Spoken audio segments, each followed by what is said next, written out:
Assalamualaikum warahmatullahi wabarakatuh. Di sini kami akan mempresentasikan PPT kami tentang Total Quality Service dalam mata kuliah layanan prima dengan dosen pengampu Irma Yuliani, SE, MSI. Sebelumnya, perkenalkan, saya Leticia sebagai moderator, dan anggota kelompok saya ada Reviana Rizka Aprilia dan Kusni Kwitwati. Langsung saja, A. Pengertian Total Quality Service. Total Quality Service (TQS) adalah suatu konsep usaha yang memiliki awal dan akhir, serta dilaksanakan untuk mencapai tujuan yang telah ditetapkan dalam sasaran kualitas yang detail, dengan berupaya mengoptimalkan sumber daya manusia yang meliputi keterampilan, fasilitas, kerjasama tim, modal, dan teknik dalam rangka memenuhi kebutuhan, keinginan, dan harapan pelanggan. Tujuannya sebagai upaya memberikan layanan yang terbaik yang dapat diwujudkan melalui kemampuan, sikap, penampilan, perhatian, tindakan, dan tanggung jawab secara berkesinambungan dalam peningkatan organisasi publik. Yang B. Fokus Total Quality Service. Fokus Total Quality Service ada 5, yaitu fokus pada pelanggan, mengoptimalkan kualitas jasa dengan jasa mengidentifikasi kebutuhan, keinginan, dan harapan konsumen, serta merencanakan desain jasa tertentu pada konsumen. Yang kedua, keterlibatan total atau total involvement. Keterlibatan total berkaitan komitmen, manajemen yang harus memberikan kesempatan perbaikan pelanggan pada setiap karyawan, dan manajemen menunjukkan kualitas kepemimpinan di seluruh organisasi. Yang ketiga, pengukuran atau measurement, identifikasi output dari proses pekerjaan yang penting sesuai dengan persyaratan pelanggan, mengoreksi dan memperbaiki sendiri ketika terjadi kesalahan dalam pekerjaan. Yang keempat, dukungan sistematik atau systematic support.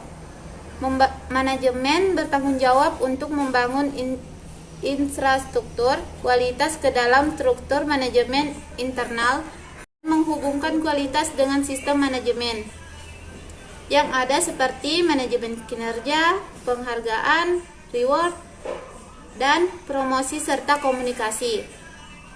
Yang kelima, ada perbaikan terus-menerus, continually improvement. Dalam perbaikan terus-menerus, setiap individu bertanggung jawab untuk memandang pekerjaan sebagai proses. Baik, saya akan membacakan materi selanjutnya.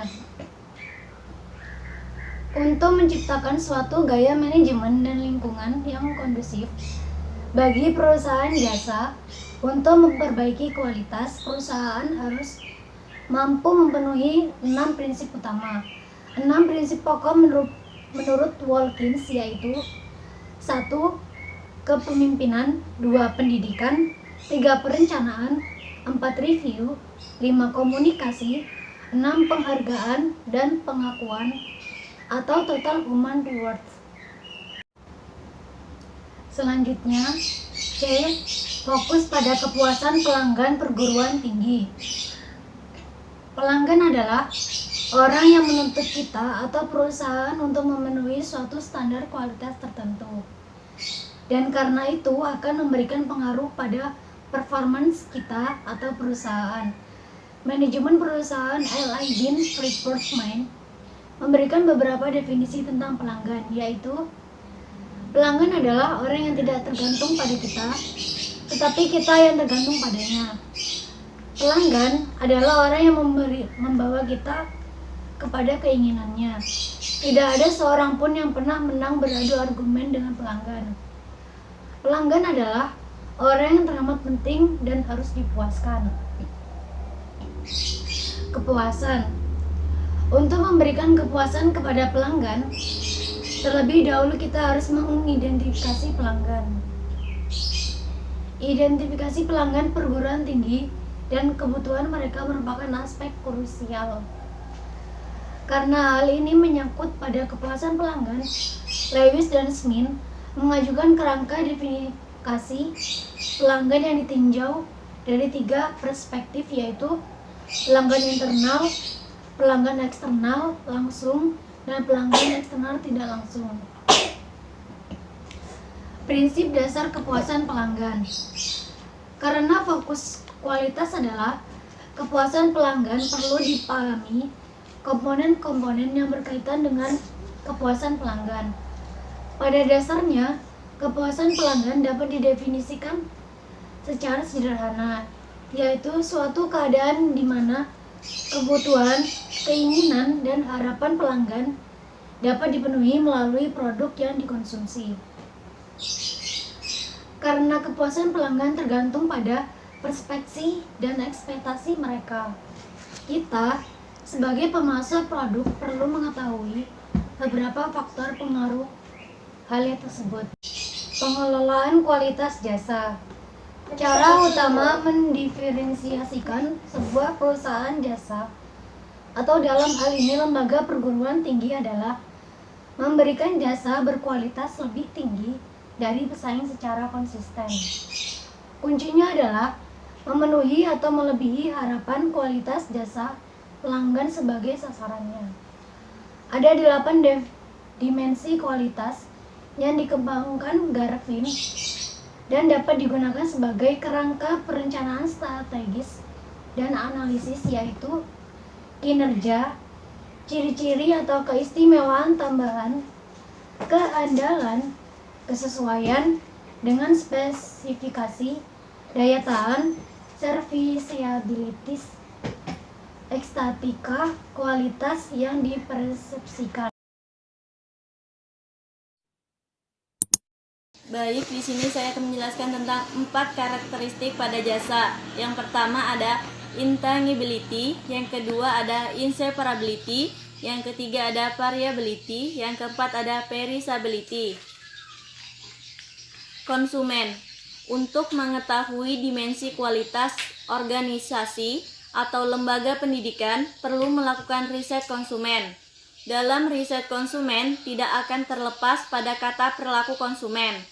Banyak pengertian mengenai perilaku konsumen yang dikemukakan oleh para ahli.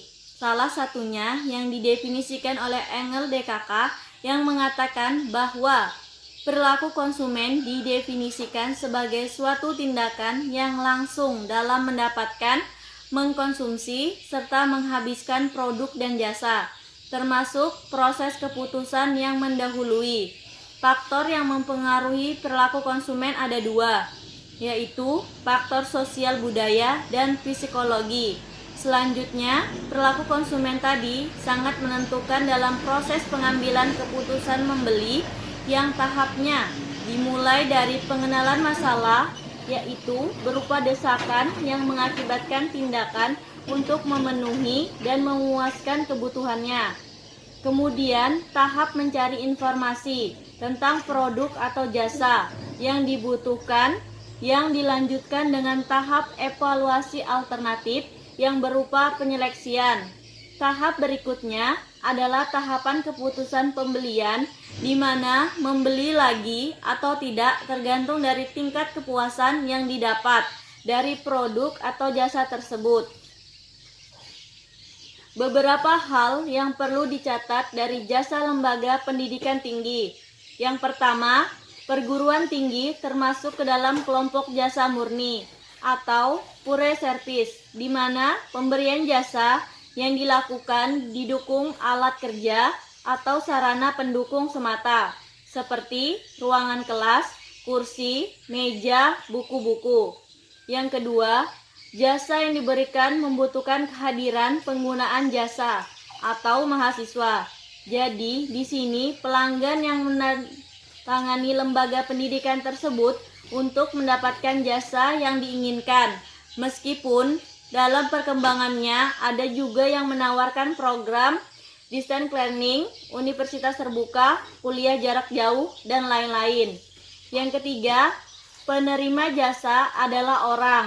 Jadi, merupakan pemberian jasa yang berbasis orang, sehingga berdasarkan hubungan dengan pengguna jasa atau pelanggan atau mahasiswa adalah high content system, yaitu hubungan pemberi jasa dengan pelanggan tinggi. Pelanggan dan penyedia jasa terus berinteraksi selama proses pemberian jasa berlangsung. Untuk menerima jasa, pelanggan harus menjadi bagian dari sistem jasa tersebut. Yang keempat, hubungan dengan pelanggan adalah berdasarkan member relationship, di mana pelanggan telah menjadi anggota lembaga pendidikan tersebut. Sistem pemberian jasanya secara terus-menerus dan teratur sesuai kurikulum yang telah ditetapkan. Baik, terima kasih. Maka di sini kami simpulkan, pendekatan Total Quality Service atau TQS mendefinisikan layanan sebagai pekerjaan yang dilakukan oleh seseorang untuk kepentingan orang lain. Oleh karena itu, semua staf dapat terlihat memberikan layanan kepada staf yang lain sebagai pelanggan atau customer internal. Dengan demikian, dapat dipahami bahwa kepuasan itu bukan hanya hak customer eksternal, tetapi juga menjadi hak bagi customer internal. Layanan yang diberikan dengan fokus kepada kepuasan pengguna sering disebut juga dengan layanan prima atau layanan istimewa, excellent service. Demikian presentasi dari kami kelompok 3. Mohon maaf atas kekurangan dari materi kami. Terima kasih. Wassalamualaikum warahmatullahi wabarakatuh.